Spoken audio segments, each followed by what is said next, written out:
Well, we got people running for office being stand-up comedians these days, and there's celebrity endorsers hitting the stage, doing some funny. Is that the kind of country we want? Is that the leadership we want? Well, the answer to that is hell yes, that's what we want, because that on a stage, live, is how you find out what a person is really like. So we'll talk about that. Obviously, we'll talk about the Al Smith dinner last night, and Elon Musk and Mark Cuban taking the stage for their respective candidates. At some point, we're going to have to do a deep dive in what the hell happened to Mark Cuban. I'm not going to make fun of anybody's personal appearance, but when did he start looking like Rachel Maddow? You know what I'm saying? Okay, we'll talk about that a little bit. As well as my favorite story of the day coming up, a Massachusetts restaurant, which I actually am familiar with, believe it or not, is in some hot water because some World War II reenactors decided to show up in their World War II era Nazi uniforms. You can't fix stupid, folks. You think that could have been avoided with just a little bit of common sense, you think? And also a fun story coming up in just a couple of minutes, too. Apparently, we're really, really looking forward to Halloween this year, and I have some theories. It's because it's awesome. All right, let's get to it.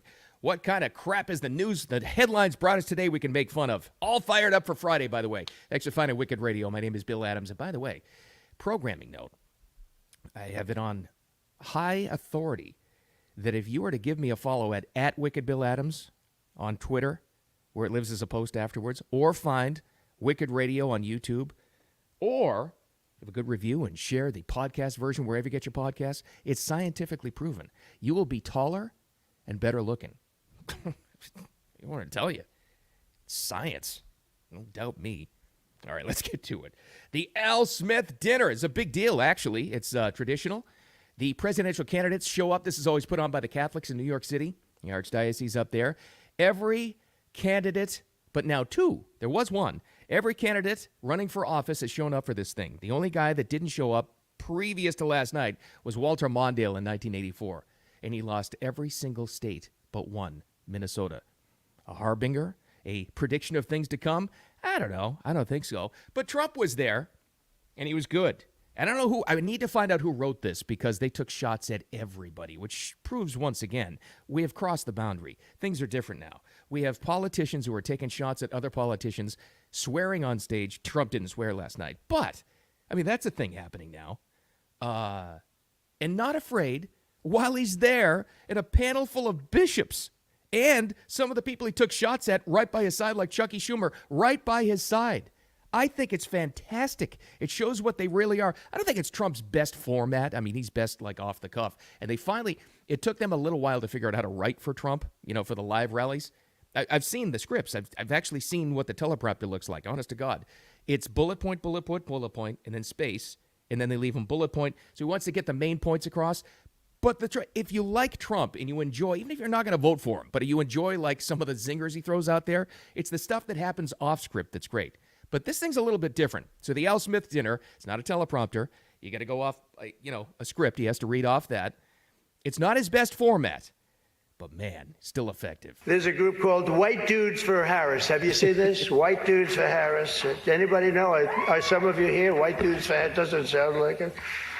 But I'm not worried about them at all because their wives and their wives' lovers are all voting for me. Trump. Every one of those people is voting. Did Trump make a cuck joke? I think he did. I think that actually happened. And again, you have to see the visual of this. There's a bishop right to his left. It was fantastic. It was great. Also right in the front audience was all the people that he took a shot at. Let's go more to Trump. I used to think the Democrats were crazy for saying that men have periods. But then I met Tim Walz. Yeah, I like that. Big fan. And I don't care if it was on the other side of anybody taking shot. I'm fully in favor of this kind of thing. But again, the people in the audience right next to him, who was right there in the front row? Chucky Schumer. Chucky. Oh, Chucky. So they were going to work in a line about Chucky Schumer in there. Of course they were. Chuck Schumer is here looking very glum. Chuck's glum. He looks glum. But look on the bright side, Chuck, considering how woke your party has become. If Kamala loses, you still have a chance to become the first woman president. The great part about that was, the Trump power move, he's got the shake and he pulls you in. He's a wicked. This is why people don't like him. He's a wicked power guy. But that's what he is. That's what he's like. And while he's talking about Chuck Schumer and blasting him, he's shaking him on the shoulder and do that little kid thing. He was like this close to rubbing him on the head. Oh, little Chucky, you're looking glum. You're looking glum. So that was the Al Smith dinner last night. Got a lot of views, obviously. But just to be fair, and in the name of equal time, I will say this. Let's go to Kamala Harris' performance. Not a bad performance from her at the Al Smith dinner last night. Wait, no. Oh, sorry. She actually wasn't there. No, she decided not to show up. Remember I was saying that there was only one candidate before last night, Walter Mondale, that didn't show up for this thing? And he lost badly? Well, now we got two. Technically, she sent in a video of her performance. How do you think that went? Not too good. Yeah, not too good. She had I can't remember her name, Molly something, I don't know, whatever it is. Even in the video phoned-in presentation for the Al Smith dinner, she had to have help in this thing, too, with this SNL skit comedian. Nice to meet you. Very nice to meet you, Mary Catherine. Right now I'm trying to record my speech for tonight's dinner. Oh, yeah, I know. I just want to say that I'm Catholic, and tonight is one of the biggest dinners next to the Last Supper. It is a very important dinner, and it's an important tradition that I'm so proud to be a part of. Sometimes She wasn't there because she would have gotten smoked. There's no teleprompter. She would have to. Trump's not too good reading off a printed script either. Granted, I totally get that. Can you imagine her doing that? That was. How many takes did that thing take? God almighty. And it was so. I don't have time to play the whole thing. That was so cringy. And apparently, if I want to take it from the word of people who were actually in the room, there were audible groans after that thing aired. She didn't even. You can't show up for that thing? Really? Okay. All right. You know who is showing up now? And this is interesting, too. Also, people taking the stage, doing some funny, doing some, I don't know, what do you want to call it, election season comedy? The surrogates, the celebrity endorsers for Trump. So Elon just shows up in Pennsylvania. He's doing 3 events. He's just getting up there and he's just talking. Yeah, I'll just talk. Free, He'd fill a couple of different things. He was at, I think, Eastern PA. Then he's making his way west, I believe, and it was free. He just had to sign up online and reserve some tickets or something because he thinks it's that important. Not a lot of comedy of it, but there he gets up, completely unscripted, and he talked for, I believe, it was like over a half hour. Signed some hats and all that stuff. Elon, live in Pennsylvania. Sensible spending, so that we don't have crazy inflation. We want freedom of speech. We want the Constitution to be upheld. And I'm being told at times that these are like right-wing values. I'm like, are you insane? There's literally the fundamental values that made America what it is today.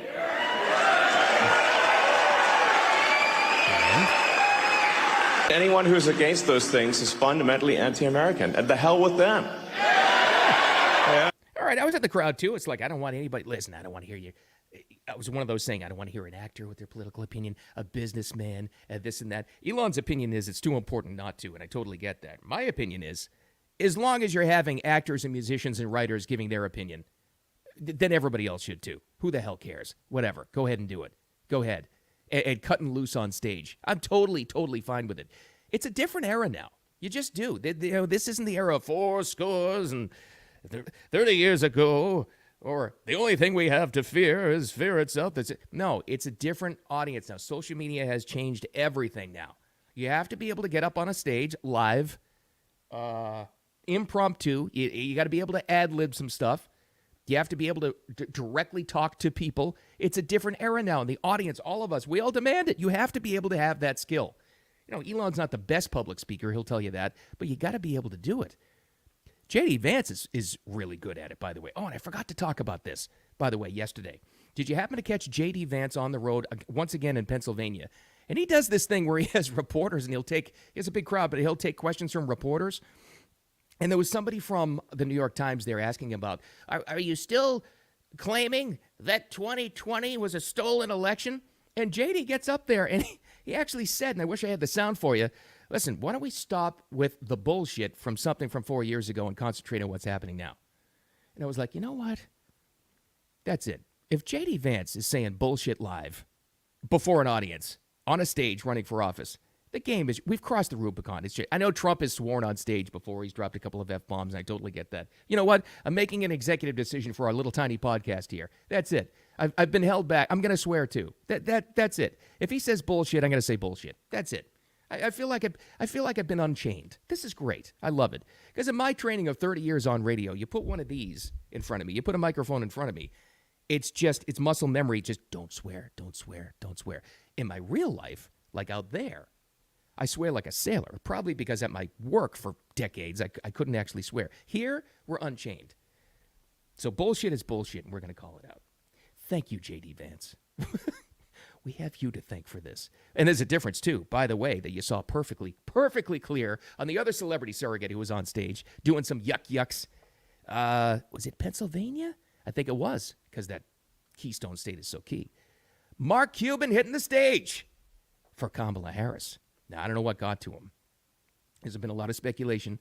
Some of my favorite lines I've heard on social media, speaking of that, some of the tweets have been, well, somebody got to him. He's being held hostage. The CIA has some dirt on him. I don't think it's that much, but something changed with the guy. And I'm not going to talk about physical appearance. Who am I to criticize anybody's physical appearance? But there is something different. I don't know when Mark Cuban decided to go from Shark Tank Mark Cuban to start looking like Rachel Maddow. I'm going to leave it at that because that's just unfair. We shouldn't have. My goal here isn't to talk about people's personal appearances. God, no. But there's something weird about him. And there's something weird about him all of a sudden becoming, instead of like the venture capitalist tech guy billionaire, he's become the guy that's fully in favor of like more regulation. When and how did that change? Maybe he's angling for a position in a potential Kamala Harris administration, maybe. And he probably figures he's got no shot with Trump, so he's not going to do that because they fought before.